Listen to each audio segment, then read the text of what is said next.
چنان شمی که از اطرافیان پروانه می سازد.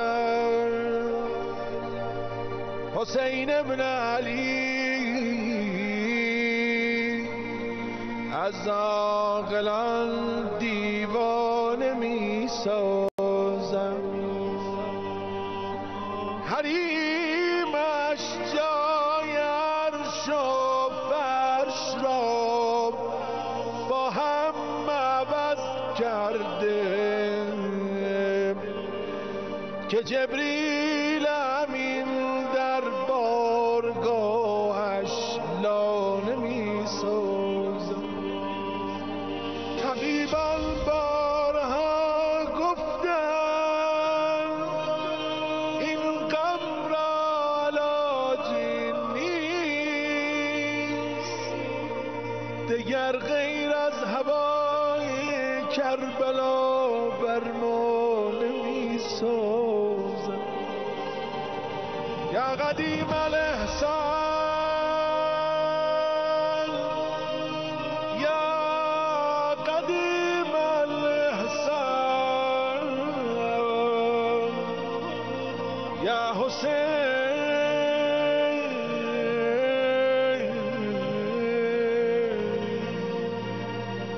یا حسین.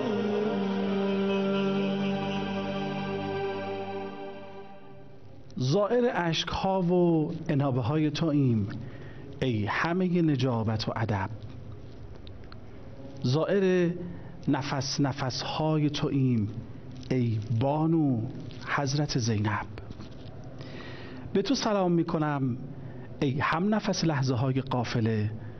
به تو سلام میکنم ای شبه حیدر، زینت بانوان هاشمی ای حضرت عقیله.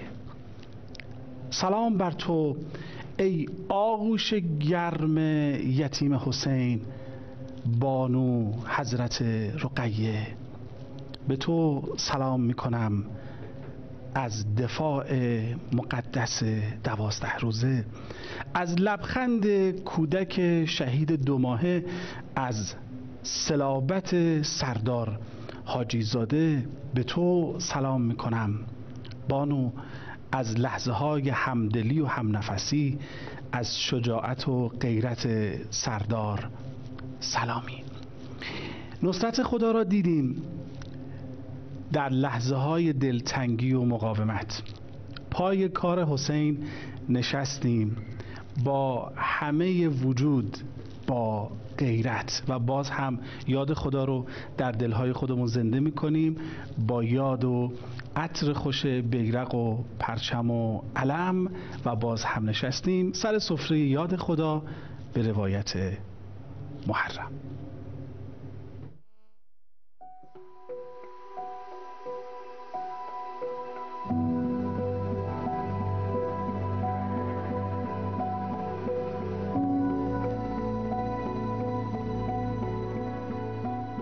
کلمه ها طوفان بودند، جمله ها موج در موج پیش می آمدند و قلب لشکر سیاه دل کوفه را می شکافتند.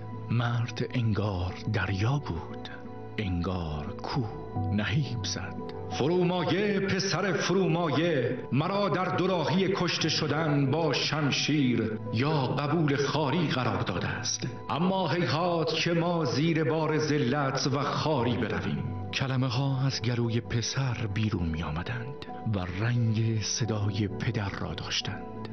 آنگاه که بر فراز منبر مسجد کوفه خطبه می خواند: مرگ آری و خاری هرگز. مردم هموار از ترس ذلت به سوی ذلتی دیگر می شتابند. کلمه ها از دیوار بلند تاریخ گذشتند و نسل ها را در نوردیدند. 1000 و اندی سال بعد مرد فلسطینی با ابروهای در هم کشیده می گفت: بزرگترین هدیه‌ای که دشمن می تواند به من بدهد شهادت است. ترجیح می دهم با بمباران F-16 ها از دنیا بروم تا با سکته و تصادف و بیماری. کلمه ها آرزو شدند و شبیه ستاره ها بالا رفتند، دعا شدند و اوج گرفتند.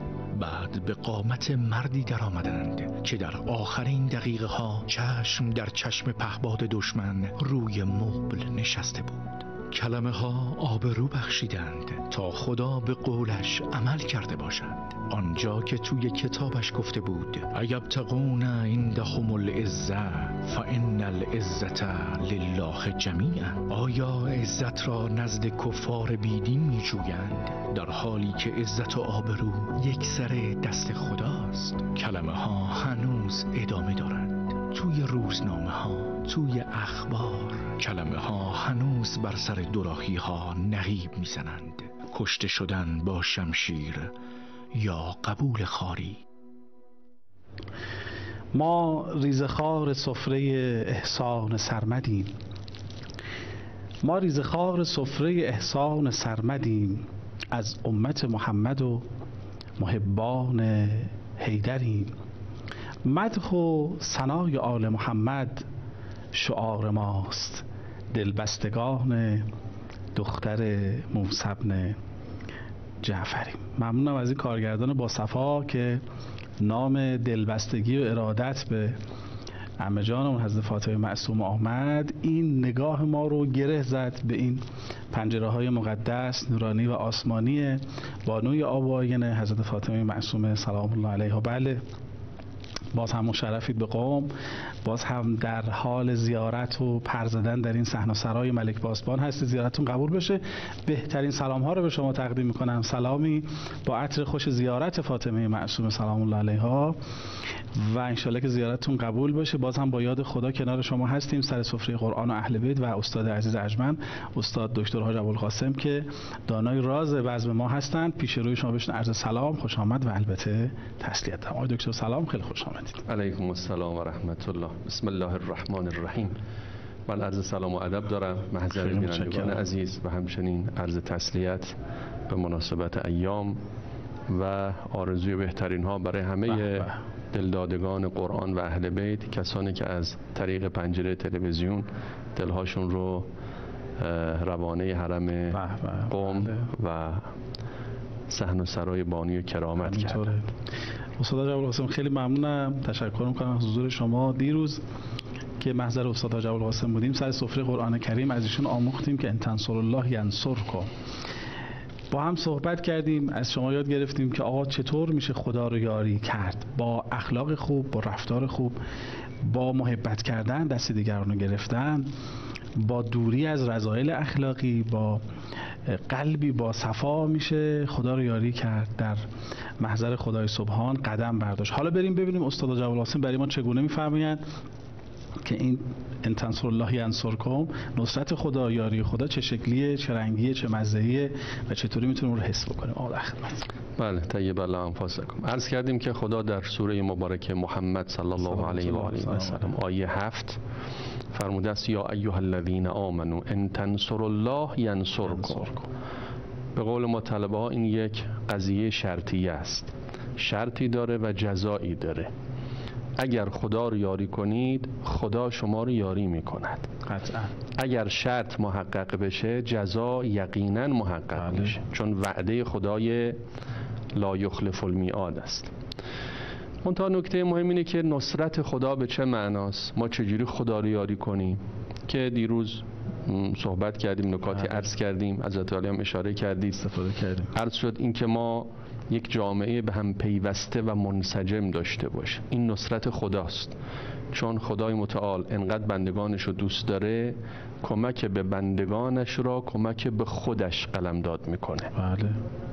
اونم نه فقط جامعه‌ای در داخل مرزهای کشورمون، با همه امت اسلام پیوند و یک پیوست مستحکمی داشته باشیم. یعنی درد برادر فلسطینی درد ما باشه. بله. درد برادر یمنی، درد برادر عراقی، درد برادر افغانی درد ما باشه. بله. این شرط اول. اگر این نباشه نصرت بندگان خدا محقق نشه، نصرت خدا محقق نشده، یعنی خدا رو یاری نکردی. یاری خدا یعنی بیا به کمک بندگان من. دوم عرض کردیم در زیر پرچم ولی حق قرار بگیریم. درسته. اینم یکی از شاخصهای نصرت خداست. اگه میخوای خدا رو یاری کنی باید ولی خدا رو یاری کنی. نمیشود امام حق وسط میدان پرچم به دست، بعد شما مشغول زندگی عادی خودت باشی، بعد بگی خب من خدا رو یاری کردم. کجا خدا رو یاری کردم؟ ولی خدا وسط میدان تنهاست. و این رو هم اضافه بکنم در تکمیل بحث دیروز، بعد انشاءالله به پاسخ سوال حضرت عالی بپردازم، اینه که این نصرت باید در نهایت توان انسان اتفاق بیفته. یعنی ما باید با تمام قوا به میدان بیایم، بله. در رکاب ولی خدا قرار بگیریم، با تمام قوا به هموطنان و به سایر پاره های تن امت اسلام کمک بکنیم که این شرط ان تنصر الله محقق بشود. حالا نوبت نصرت الهی است. اگر این شرط محقق بشه وقت نصرت خدا میاد. حالا نصرت خدا چجوری است؟ خدا چجوری ما رو یاری میکنه؟ این سوره مبارکه محمد که من دیروز توضیحاتی دربارش عرض کردم، در آیه اول تا آیه ششم خدای متعال چند تا از راهکارها و در واقع نمونه های نصرت خودش رو بیان میکنه. درست. و بعد به نوع این آیه 7 جنبندی این آیات قبلی است. ولذا من همونا رو توضیح میدم به عنوان راهکارهای نصرت خدا. ببینیم خدا چجوری ما رو نصرت میکنه. بله. اولین راهکار در سوره مبارکه محمد آیه اوله. الذين كفروا وصدوا عن سبيل الله اضل اعمالهم. شما اگه اومدید پای کار خدا، خدا کاری میکند. کفار هرچی تلاش میکنن کارهاشون تو نظام عالم انگار گم بشه. پول خرج میکنن پولاشون گم میشه، نتیجه نمیده. هزینه میکنن اون بهره لازم رو نمیبرن. بله. ببینید در سوره مبارکه انفال داره ان الذين كفروا ينفقون اموالهم ليصدوا عن سبيل الله. کفار میان هزینه میکنن برای اینکه راه خدا رو مسدود کنن و سد راه بندگان خدا بشن. قرآن میگه فسینفقونها ثم تكون عليهم حسرة. بذار هزینه کنن، بذار پولاشونو خرج کنن، میان پایگاه نظامی درست کنن. بله. خود این مایه حسرت براشون میشه. یعنی بعد از این مدت میبینن نتیجه نگرفتن، هرچی تلاش میکنن انگار پولاشون گم میشه تو نظام عالم. خیلی تعبیر قشنگی. خدا میگه اضل اعمالهم. عمل یعنی کاری که با زحمت انسان انجام میده. تلاش های اینها بی ثمر میشه، انگار تلاش ها تو نظام عالم گم میشه. من چند تا نمونه عرض بکنم. ببینید در جنگ بدر مسلمان‌ها 300 نفر، کفار 1000 نفر. این 1000 نفر چقدر هزینه کردن، از مکه حرکت کردن، یه لشکری رو به سمت مدینه و در منطقه بعد با سپاه اسلام درگیر شدن. 10 تا شتر میزدن زمین. خب اون پولدارای مکه جمع شده بودن علیه پیغمبر، همینطور هزینه میکردن. بالاخره کار ساده ای نیست شما یه اردوی 50 نفری بخوای از قم ببری تهران یا تهران ببری قم، چقدر باید هزینه کنی، چقدر باید برای مدیریت اینا عذاب بدی، رفت آمدشون. 1000 نفر شما بخوای، اونم تو اون شرایط اون زمان، بالاخره مدیریت اینها هزینه کردن ولی نتیجه نگرفتن. مسلمان‌ها با 300 نفر بر اینها غلبه کردن و اینها تمام هزینه‌ای که کردن حسرت بر دلشون، شکست خورد. نمونه دوم، ببینید چقدر هزینه کرد یزید ملعون و عبیدالله ملعون برای شکستن سید الشهدا علیه السلام، برای تثبیت پایه‌های حکومت خودش. اینجا اگر مشرکین از مکه 1000 نفر آوردند، عبیدالله ملعون از کوفه 30,000 نفر آورد. بله. یه سپاه 30,000 نفری مگه مدیریتش آسانه؟ اونم از دوم محرم اینا اومدن مستقر شدن آروم آروم تا روز عاشورا که دیگه به 30,000 رسیدن. حالا بعضیا گفتن یه تعدادی هم از شام اومدن، حالا بعضیا 6,000 نفر گفتن که خب فاصله زیادی بوده. بعضی هم گفتن نه همه اونایی که تو کربلا بودن از کوفه اومده بودن. حالا ما میگیم همه از کوفه اومده بودن، مگه 30,000 نفر رو ادارهشون کار آسانیه؟ چقدر وعده دادن، چقدر هزینه کردن، چقدر خرج کردن برای اینکه امام حسین رو بشکنند، برای اینکه حکومت بنی امیه رو تثبیت کنند، برای اینکه خدمات و تلاش‌های خاتم الانبیاء رو زیر خاک دفن کنند. تونستند؟ نتونستند. چرا نتونستند؟ گیر کار کجا بود؟ گیر کار اینجا بود که امام حسین و یارانش به نصرت خدا آمدن، خدا هم اونا رو نصرت کرد. چجوری خدا اونا رو نصرت کرد؟ کار کفار رو بی ثمر گذاشت. البته حالا ممکنه بینندگان عزیز بگن خب ائمه شهید شدن، امام حسین شهید شدن، اصحابشون شهید شدن. اینم یکی از نکاتی است که تو این آیات ششگانه سوره مبارکه محمد بهش پرداخته شده. من عرض میکنم اون خسارت نیست، اون اتفاقا سرمایه است. اون شهدا سرمایه، خسارت سرمایه‌گذاری خداست، سرمایه‌گذاری خداست برای احیای مکتب حق و خدا میبره جلو، کار جبهه حق رو میبره جلو، کار مؤمنین رو میبره جلو. چرا نتیجه نگرفتن ابو سفیان و سپاهیانش در جنگ بدر؟ چون الذین کفروا و صدوا عن سبیل الله اضل اعمالهم. چرا عبیدالله و یزید نتیجه نگرفتن؟ چون الذین کفروا و صدوا عن سبیل الله اضل اعمالهم. من یه نمونه معاصرم بگم. باز میخوام اگر طولانی شد. رئیس جمهور منحوس امریکا در یک سخنرانی سال 2017 که همینجا بگیم مرگ بر او بود، مرگ بر او بود، گفت ما 7 تریلیون دلار در خاورمیانه هزینه کردیم و نمیتوانیم با چراغ‌های روشن وارد خاورمیانه بشویم. چقدر بد است. بله خیلی بد است، اما چراییش رو اونا نمیفهمن، ما میفهمیم. چراییش در آیه 1 سوره محمد آمده، الذین کفروا و صدوا عن سبیل الله اضل اعمال. خدا این پولا رو اصلا تو نظام عالم گم میکنه. 7 تریلیون دلار. برای اینکه بینندگان بدونن این عدد چقدر هست، بودجه کشور ما در سال جاری اگر تبدیل به دلار بشه میشه 140 میلیارد دلار. 7 تریلیون دلار معادل بودجه 50 سال کشور ماست. اینو سال 2017 گفته. تا الان این عدد ظاهراً 2 برابر شده، یعنی به اندازه 100 سال ما توی منطقه هزینه کردن، اما میبینید هیچ آبرویی و هیچ جایگاهی در این منطقه ندارن و اون نیروی نیابتی اونها در منطقه فلسطین اشغالی هم زیر پای رزمندگان اسلام له شد. یه عدد دیگه هم بگم بعد این بخش خاتمه بدم. در سال 2024 هزینه نظامی رژیم صهیونیستی 6 برابر ایران بوده. بله. خب آیا نتیجه گرفتند؟ دیگه مردم ببین، مردم جهان دارن میگن دیگه نتیجه گرفتن یا نه نگرفتن. چون الذین کفروا و صدوا عن سبیل الله اضل اعمال. این سنت الهی است که خدای متعال نمیگذاره کارهای اینا به ثمر بنشینه. فقط شرطش چیه؟ ما پای کار باشیم. بله. ان تنصر الله محقق بشه ینصرکم میاد. خیلی عالی، خیلی متشکرم. چقدر خوبه با خدا معامله کنیم. با خدا این قراردادهای خداست دیگه، این قرارداد رو با خدا امضا کنیم. خدا پای قرارش هست، خدا پای عهدش هست و اگر ما پای عهد اون باشیم، او شریک بی‌نظیری است که چند صد برابر برای ما جبران میکنه و قطعا ما در این مشارکت و این معامله سود بی‌نهایتی خواهیم کرد. خیلی ممنونم که با ما همراهید.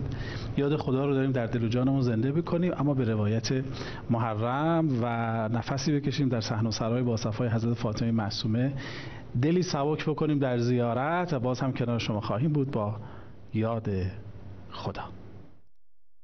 برخیز و پای حق بمان، برخیز و پای حق بمان، خیره شده چشم جهان به لشگر حیدر،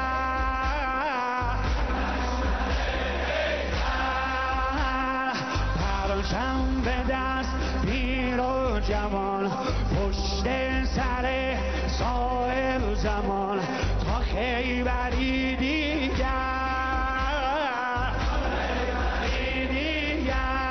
ما از مرگ نمی ترسیم، عشق مستلی بی سر، سرباز اول فضلیم، شاگرد علی اکبر، شاگرد علی اکبر.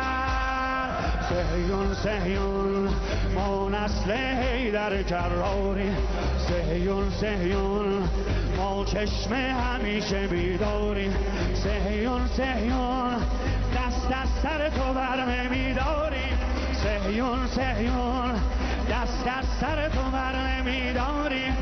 خیبر خیبر یا صهیون، خیبر خیبر یا صهیون، خیبر خیبر یا صهیون، خیبر خیبر. خاتون شهر آینه هایی بزرگوار، خاتون شهر آینه هایی بزرگوار، زهرای شهر یثرب مایی بزرگوار. این قوم را به راه حقیقت کشانده ای، موسی بی عبا و عصایی بزرگوار. گم کرده ایم کعبه حاجات و آمدیم، گم کرده ایم کعبه حاجات و آمدیم نزد شما که قبله نمایی بزرگوار. دختر گرامی حضرت حیدر کرار، این بانوی از عشق و لطافت و محبت سرشار، اونایی که یک انسی با حضرت فاطمه معصومه دارن میدونن که این بانو چقدر مهربان و با کرامت است. اونایی که دلشون میخواد در موکب این خانم بزرگوار در اربعین حسینی عمود 80 در مسیر نجف تا کربلا خادم باشن، مشارکت بکنن و نفسی تازه کنن در خدمت به سید الشهدا، به 301122 عدد 22 رو بفرستن که دوستان خوبم براشون پیامک ارسال میکنن، اونها هم میتونن در این اتفاق بزرگ مشارکت بنمایند. داریم در خصوص نصرت خدا صحبت میکنیم و استاد ابوالقاسم دارن برای ما توضیح میدن که چگونه باید در معرض نصرت خدا قرار بگیریم، اون رو درک بکنیم، دریابیم و دوریابیم. آقا در خدمتیم. سلامت باشید. بله، عرض کردم خدای متعال در سوره مبارکه محمد صلی الله علیه و آله و سلم نمونه هایی از نصرت خودش رو بیان میکنه. اولیش این بود الذین کفروا و صدوا عن سبیل الله اضل اعمالهم، تلاش هاشون بی ثمر میمونه، به نتیجه نمیرسن، زحمت میکشن ولی چیزی گیرشون نمیاد. ببینید الان 47 سال است دشمنان ما میخوان این نظام رو ریشه کن کنن. به قول حضرت آقا در یکی از سخنرانی‌هاشون فرمودند بعضی از این رؤسای جمهور امریکا میخواستن نظام ما رو به اصطلاح سرنگون کنن، الان خودشون هفت کفنم پوسوندن، این نظام استخواناشون بوزیده، این نظام مستقر و مستحکم. ما گذشته این کشور رو و این نظام و این انقلاب رو نباید از یاد ببریم. در سالهایی که دشمن حمله ور شده بود در مرزهای ما، در 5 استان کشور ارتش عراق، ارتش صدام پیشروی کرده بود. بعد در داخل ترورها، ناامنیها، در همون سال 60 بود که ترورهای متعدد در کشور اتفاق افتاد. در عرض کنم که سرچشمه تهران بمبی منفجر شد، شهید بهشتی و 72 تن از یارانشون شهید شدن. خب چی شد؟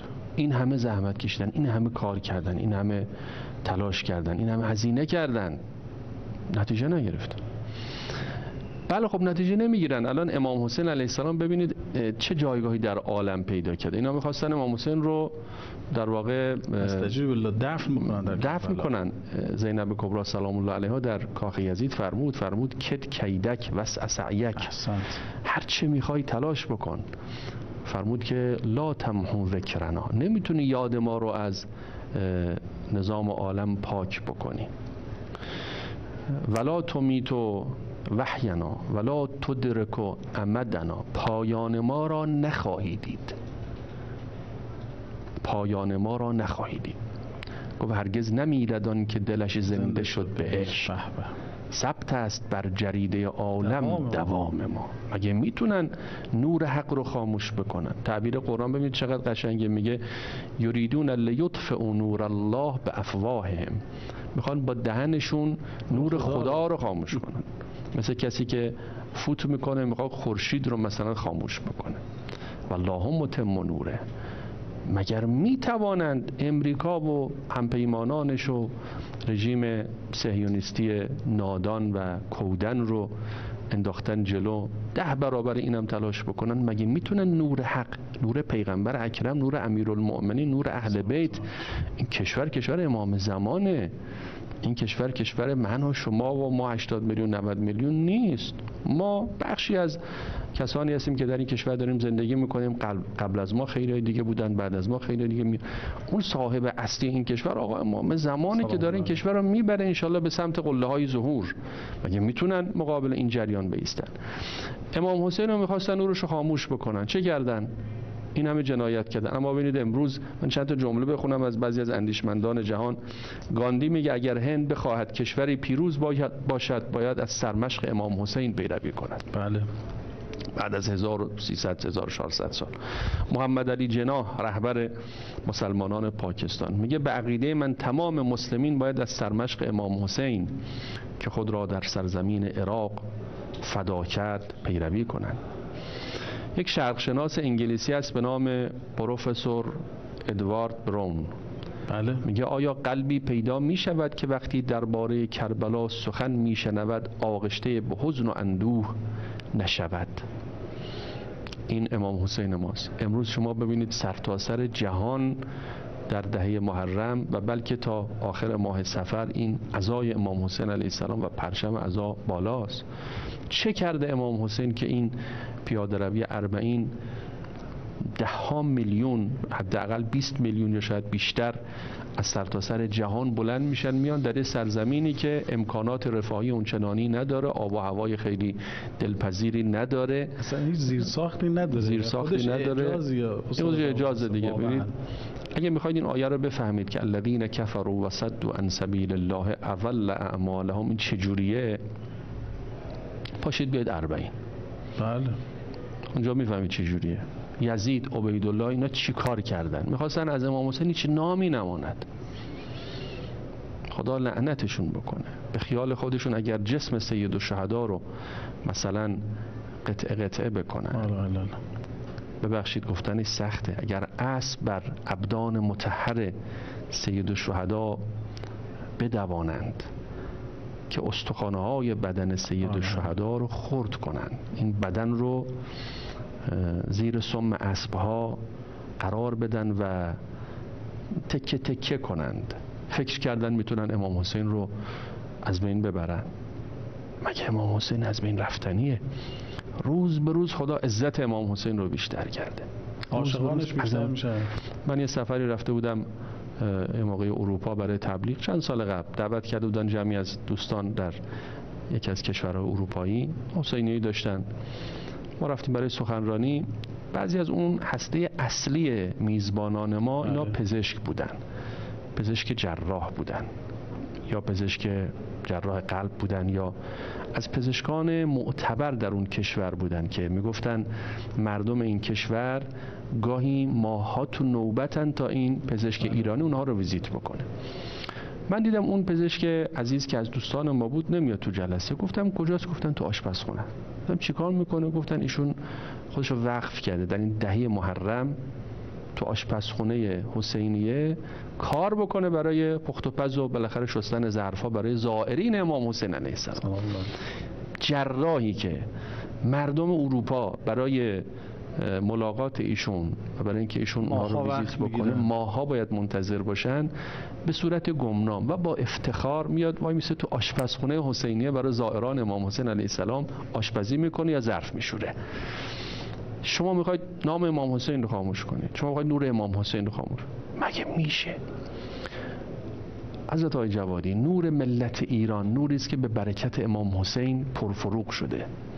بله. شعاع نور امام حسین علیه السلام باعث شده است ملت ایران در جهان بدرخشه. بالاخره این عزاداری ها در طول این 46-7 سال بی ثمر و بی نتیجه نمیمونه. امام حسین علیه السلام نظر کرده به این ملت. امام حسین ما رو ملت خودش قرار داده. به قول حاج قاسم ما ملت درود بر اون شهید. چه جمله قشنگی گفت، ما ملت امام حسین. چه جمله قشنگی گفت، چه جمله قشنگ. و امام حسین همونطوری که 72 تن یار خودش رو با خودش بالا برد که شما حرم امام حسین که میرید میایستید مقابل ضریح مطهر شهدا بعد از زیارت حضرت، میگید که یا لیتنی کنت معکم فافوز معکم. امام صادق این کارو کرد، فرمود ای کاش من با شما بودم. الله ملت ایران هم من معتقدم در همون مسیر حلت به فنائک هستن، پیوستن به سید الشهدا. اگر تونستن سید الشهدا رو محو بکنن، نامش رو، و ایشون رو به فراموشی بسپارن، ملت ایران هم میتونن نابود کنن. اگر نتونستن یقین داشته باشید نمیتونن. پس اگر ملت عزیز و بی‌نظیر ایران حسینی باشند، بماند، هیچ کس نمیتونه به اونها لطمه‌ای بزنه و وجود نازنین اونها رو از صحنه روزگار پاک بکنه و همیشگی هستن. اجازه میدید بخشو ببینیم؟ حتما. خیلی ممنون. شما هستید. یه بخشو می‌خوایم با هم ببینیم. حرم عمه جانمون حضرت فاطمه معصومه هستیم. خوش به حال شما هر روز زائرید، هر روز در این صحنه‌سرای با صفا نفس میکشید و دل و جان رو سبک میکنید به زیارت حضرت فاطمه معصومه و البته با یاد خدا. لبیک یا حسین، یعنی تا پای جان در این میدان بمان چون نصر الله. لبیک یا حسین، یعنی فتح قریب گرچه بر موج خون آید از راه. در کوران نبرد فاتح ماییم، ما حزب اللهیان نامیراییم. پیش رو موسم پیروزی هاست، خون سید حسن تضمین ماست. ما خون خواه نصر اللهیم، سربازان حزب اللهیم. ما خون خواه نصر اللهیم، سربازان حزب اللهیم. لبیک یا حسین، لبیک یا حسین، لبیک یا حسین یا سار الله. حالا هوای با صفای مسجد بالاسر خانم جان حضرت فاطمه معصومه رو میبینید، جایی که آرام و قرار دلهای علمای ربانی بوده. آیت الله بروجردی ها اینجا قدم گذاشتن، آیت الله عرض بکنم گل پایگانی اینجا نماز خوندن. خدا رحمت کنه آقای بهجت اینجا صبحها به زیارت می آمدن. هر صبح آقای بهجت می آمدن مسجد بالاسر می نشستن، زیارت می کردن حضرت فاطمه معصومه رو. علمای دین مدار، دانشمندان بزرگوار اینجا دفن هستند. اینجا مأمن عاشقان و ارادتمندان اهل بیت علیهم السلام هست. بله، قم حرم اهل بیت هست و ما وقتی دلتنگ از زهرا سلام علیها میشیم، رو به سوی این ذریح مقدس و آسمانی حرم فاطمه معصومه میکنیم، به او سلام میدیم، دلی سبک میکنیم و بهترین برکات رو از او میخوایم. داریم بر خصوص یاری خدا با هم صحبت میکنیم، محضر استاد حاج ابوالقاسم بزرگوار و این که چه برکاتی داره این نصرتی که خدا برای ما به ارزانی خواهد کرد. البته شرطی هم داشت که در جلسه گذشته صحبت کردیم که ما هم باید اول خدا رو کمک بکنیم که این نصرت شامل حال ما بشه. ادامه صحبت رو با هم بشنویم. بله، من همین نکته اول رو امروز میخوام بازی قدری بیشتر توضیح بدم، چون ما نکات متعددی داریم. حالا فردا هم که خدمتتون هستیم، احیانا شاید هفته آینده هم اگه توفیق باشه ادامه این بحث رو من عرض خواهم کرد. یادمون نره بینندگان عزیز، الذین کفروا و صدوا عن سبیل الله اضل اعمالهم. اونایی که از راه خدا میخوان مردم رو منحرف بکنن، خدا نمیگذارد کار اونها به ثمر برسه. بابا جون، این عالم صاحب داره، نظامی داره. بله. ببینید این حرم مطهر بالاخره تولیتی داره، مدیریتی داره.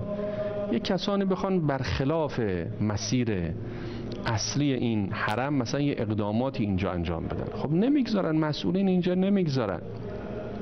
عالم خدایی دارد، نظامی بر این عالم حاکمه، فرشتگانی تو این عالم دارن فعالیت میکنن که تو روایت هست خدای متعال هیچ مخلوقی به اندازه فرشتگان نیافریده. سنت هایی بر این عالم حاکم است. مگه هر کیه که یک کسی مثلا تصمیم بگیره بگه من میخوام کت خدای عالم باشم، بعد بمب های سنگر شکن دارم. مثلا شما زدید فرض کنید بمب سنگر شکن، سید حسن نصرالله ما رو شهید کردید، الان نتیجه گرفتید. بعد از شهادت سید حسن نصرالله شور و خروش رزمندگان حزب الله بیشتر شده. یکی از عزیزانی که آشناس با دوستان حزب الله میگه بعضی از اینها وقتی که یک کار طاقت فرسایی رو انجام میدن رو میکنن و آسمان میگن که رضیت یا سید حسن، سید حسن از ما راضی شدی؟ یعنی شما خیال کردید مثلا با کشتن سید حسن به نتیجه رسیدید؟ مگه خدا میذاره؟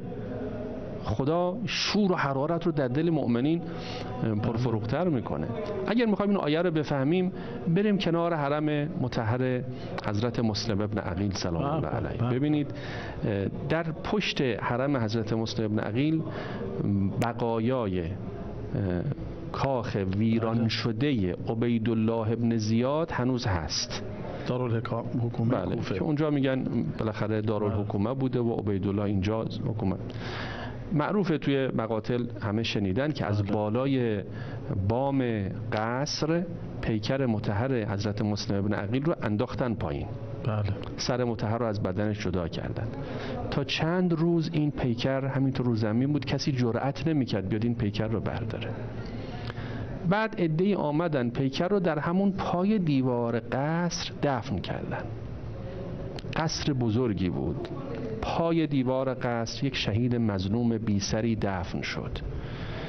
به مرور زمان خدا کاری کرد که اون کاخ تبدیل شد به یک ویرانه و خرابه که سگ‌ها و گربه‌ها تردد می‌کنن و اون قبر غریبانه و مظلومانه تبدیل شد به یک حرم مطهر، زیارتگاه که زیارتگاه مردان خدا از سرتاسر جهان اسلام هست. میان مسجد کوفه این گنبد زیبا رو امامان ما همشون سلام الله علیهم اجمعین مصداق روشنی برای اجرای این سنت الهی هستند که خدا نذاشت کار دشمنان به ثمر برسه. متوکل به نقلی داریم 4 بار حرم مطهر و قبر مطهر سید الشهدا رو خراب کرد.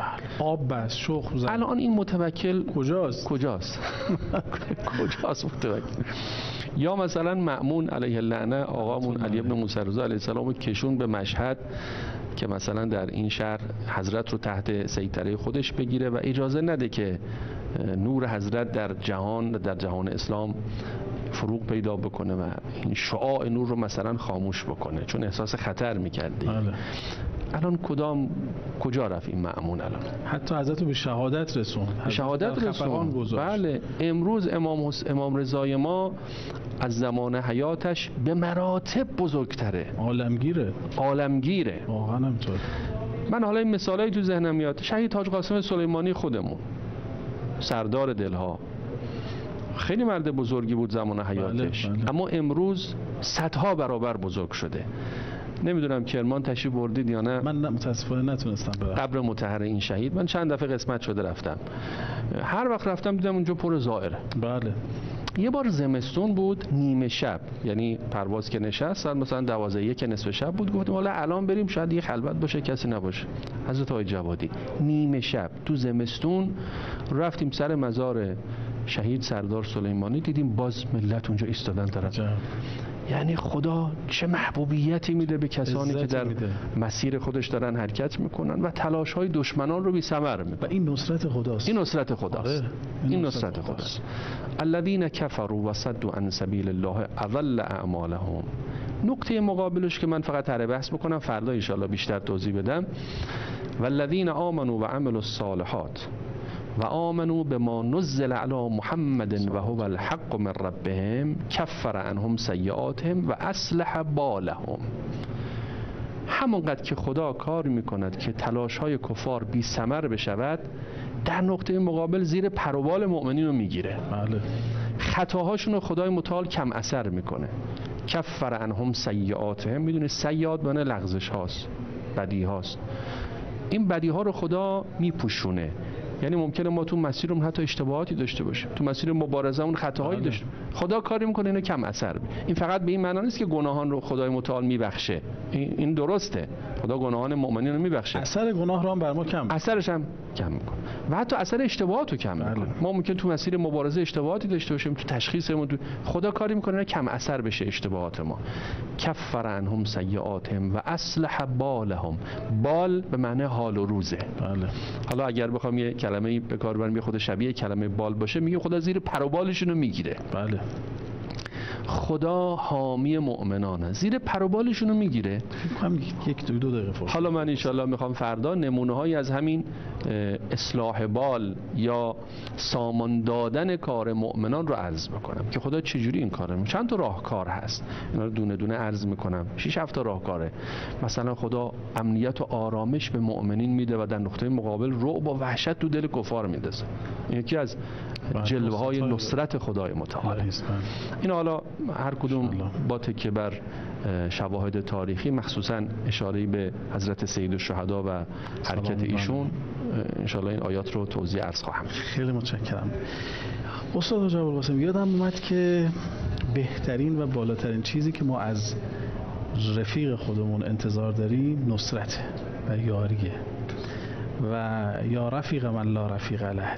چه رفیق خوبیه این خدا که بهترین، عالیترین، درجه یکترین نصرت ها رو به ما خواهد داشت. کافیه که با خدا رو راست باشیم، باهاش طرح رفاقت بریزیم، با خدا دوست بشیم.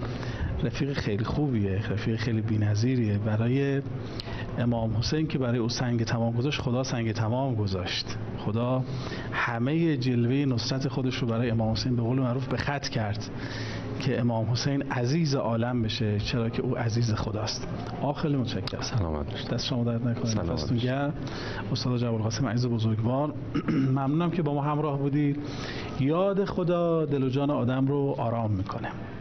حالا این یاد خدا وقتی از لسان قرآن کریم و اهل بیت صلوات الله علیهم اجمعین باشه، اثرش صد چندان میشه، به ویژه از لسان مبارک عزیزان بزرگواران و اهل علم و فضلی مثل استاد حاج ابوالقاسم عزیز نازنین. اما موکب حضرت فاطمه معصومه در مسیر نجف تا کربلا عمود 1080 هست. اونایی که رفتن میدونن، بلدن.